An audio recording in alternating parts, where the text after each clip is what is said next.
BPL বাংলাদেশের একটা অনেক বড় প্ল্যাটফর্ম। আমরা সবাই জানি যে বিপিএলটা হচ্ছে আমাদের লোকাল যারা প্লেয়ার আছে এরা খুব বেশি ফোকাস দিয়ে খেলে এবং এই প্ল্যাটফর্মটা খুব এনজয় করে। তো এই প্ল্যাটফর্মে যদি পারফরমেন্স করতে পারে কেউ, তার জন্য এটা অনেক বড় অ্যাচিভমেন্ট। এবং আমি যেহেতু অনেক দিন বাইরে ছিলাম, আমার জন্য এই অ্যাচিভমেন্টটা অন্যান্য মানুষের থেকে আরও 5-10 গুণ বেশি।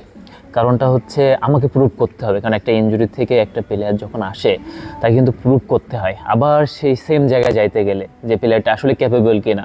তো আমার ক্যাপাবিলিটির প্রমাণ দেওয়ার জন্য আজকের এই পারফরমেন্সটা আমার জন্য যথেষ্ট দরকার ছিল এবং আলহামদুলিল্লাহ সেটা হয়েছে। ম্যাচে অনেকগুলো জিনিস ছিল, তার ভিতরে একটা জিনিস হচ্ছে যে আজকের ম্যাচটায় ফরেনার ছিল না, আমাদের নিজেদের একটা যে কি হবে কি না। 2 নম্বর বিষয়টা হচ্ছে আমি অন অফের ভিতরে ছিলাম, ম্যাচ খেলাচ্ছিল না। তো 3 নম্বর বিষয় হচ্ছে যে আজকে আমার ইনজুরির পরে একটা পারফরমেন্সের ইস্যু ছিল যেটা আমাদের দরকার ছিল। আবার 4 নম্বর বিষয় হচ্ছে টিমটা রংপুর ছিল। তো এই সার্বিক সব কিছু দিক মিলে আমরা জিতছি, আমি ভালো করছি, ম্যান অফ দ্য ম্যাচ হয়েছি।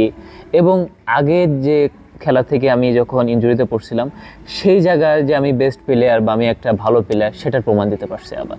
তো আজকের দিনটা জাস্ট অসাধারণ। ভালো লাগার তো অবশ্যই বিষয় আছে। দেখেন, আমি অ্যাজ এ প্লেয়ার হিসেবে আমিও চাই যে নাহিদ রানা যেমন একটা সে প্রায়োরিটি পাচ্ছে, সে একটা মানুষের সবার সুনজরে আছে, একটা হাইপ পাচ্ছে, ভালো খেলতেছে। আমি কিন্তু সেম জিনিসটাই চাই। আমি কিন্তু চাবো বাংলাদেশ হোক বা পৃথিবীর টপ যে বলার যেভাবে তার লাইফ লিড করতেছে, যেভাবে সে পারফরমেন্স করতেছে, আমি কিন্তু সেটাই চাবো। এবং দিন শেষে পেস কিন্তু আমি যখন লাস্ট বিপিএল খেলছিলাম তখন কিন্তু 148 মারছিলাম। আজকে আমাকে একজন জানালো যে 145 থেকে 146 উঠছে। তো এটা অনেক অ্যাচিভমেন্ট, অনেক বড় অ্যাচিভমেন্ট। কারণ বাংলাদেশের উইকেটে 145-46 তোলা মানে বাইরের উইকেটে আমি আরও জোরে বল করতে পারবো। হয়তো আমাকে দেখলে মনে হয় না আমি জোরে বল করতে পারি, বাট আই হ্যাভ পেস এবং আমি এটা জানি।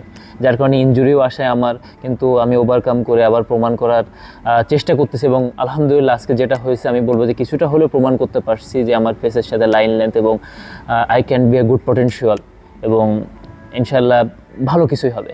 এখন যদি টি-20 হিসাব ধরা হয় তাহলে আমি অবভিয়াসলি বলবো যে আমার ডেবু ম্যাচটা, কারণ ডেবু ম্যাচে আমি হ্যাটট্রিক করছিলাম।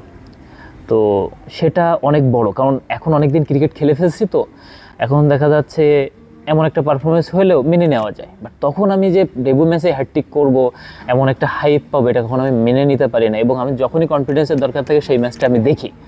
তো এই ম্যাচটা আমি বলবো যে টি-20তে যদি ওইটা হয় টপ, আমি বলবো ওইটার সাথে এটাও থাকবে। এটা আমি নিচে বলবো না, যে সেকেন্ড বলবো না বা ওইটা নিচে বলবো না, সেম। আমি এটারও ভিডিও আমি প্লে করবো, চালাবো। কারণ ওই ম্যাচটা যখন আমি খেলছিলাম তখনও কিন্তু একটা শোল্ডার সার্জারির পরে অনেক দিন পরে আমি কামব্যাক করছিলাম। কারণ আমার যে সময়টা আন্ডার-19 শরীফুলরা যে সময় পারফরমেন্স করছিল, আমি কিন্তু সেই সময় আউট ছিলাম। ওয়ার্ল্ড কাপেরও ফাইনাল ম্যাচও খেলতে পারিনি ইনজুরির কারণে। তো ওই ইনজুরির থেকে ব্যাক করে যখন আমি হ্যাটট্রিক মারলাম, ওটা যেমন আমার কাছে অ্যাচিভমেন্ট, এই একটা লং ইনজুরি থেকে এসে এত জোরে বল করে, বা এত জোরে না, তার মানে জোরে বল করার সাথে রংপুরের মতো টিমকে হারানো, এটা আমাকে ওই কনফিডেন্সের জায়গাটা বুস্ট আপ করবে। যখনই কনফিডেন্স দরকার হবে আমি এখানকার ভিডিও দেখবো ইনশাআল্লাহ। আমি সবসময় প্রত্যাশার প্রতিদান দিতে পছন্দ করি।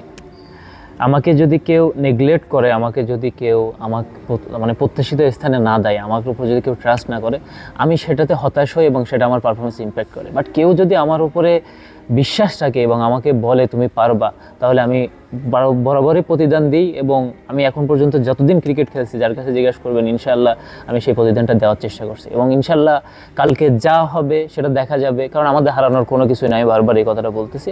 ইনশাআল্লাহ কালকে ভালো কিছু হবে এবং সেটাটাই দেবো।